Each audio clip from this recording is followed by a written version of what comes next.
It's one thing that Prince Harry's managed to do with the release of his fictional book Spare is break further into his own family. And it's very cruel, isn't it, when you think about it? Because obviously he knew what would happen when he released the book. But he's openly said in interviews, hasn't he, that it's his truth, he doesn't care basically, and he had to get it down for his own sanity, whichever way you look at it, you know? But the bottom line now is, and this is a bigger problem, is that, of course, the Prince of Wales and the King, His Majesty King Charles III, seemingly now are at odds, at least internally, over this latest revelation. As ever, let me explain. Hi, good morning, Neil Sean here in the very heart of London. Nice to have your company today. And as ever, thank you for your kind comments about that recent video. Cashless society, indeed, we're all returning to cash, if you can find any.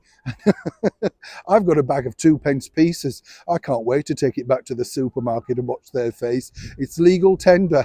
Don't let anybody put you off, you know. And the reason why I've got all of those 2p, let me tell you, when I've had to use those cashless machines, it spews out all the copper. You're left lugging it around. They don't want to take it back. I can't wait for that battle. Do you know what I'm saying?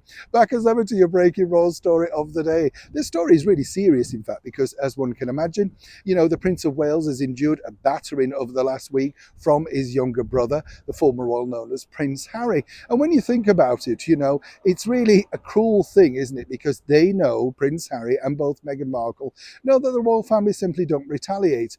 Best way, though, it makes them look stupid and ill-advised. And once again, while Meghan might think titles don't mean anything, or while clutching to hers like a migrant on a dinghy, she won't let go because she knows there's nothing else. She's a washed-up B-list actress who seemingly nobody wants to take part with, you know, book or do anything with, even though she's threatening her own book.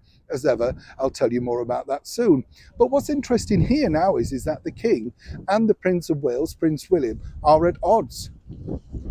This is all to do with the fact that William did advise King Charles, his father, Prince Charles at the time, all about walking Doria Ragland down the aisle. He was very suspicious, according to a very good source, as to how this had manifested, seemingly that Meghan had no one else to walk her down the aisle. But as we now know, she decided to walk down independently the rest of the way as a new woman, a 21st century woman.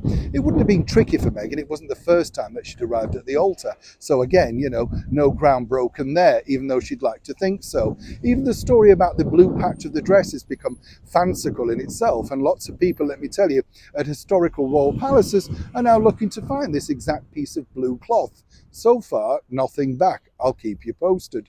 But on a serious note, you can understand why Prince William was furious, because he was just very, very suspicious of Meghan. A lot of things did not tally up in her backstory, allegedly, according to a good source who worked with them at that point.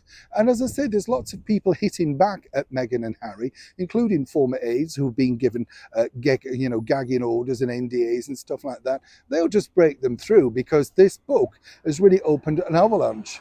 But it must be annoying, really, if you are King Charles, to find out that really the person you should have taken notice of really was the person who was correct from the very off. And the bottom line is, obviously it's created a bit of animosity. They'll soon get over that. But once again, Prince Harry's made sure to find that his family are at war, even though he's thousands of miles away. What a stupid boy. Neil Sean in the very heart of London.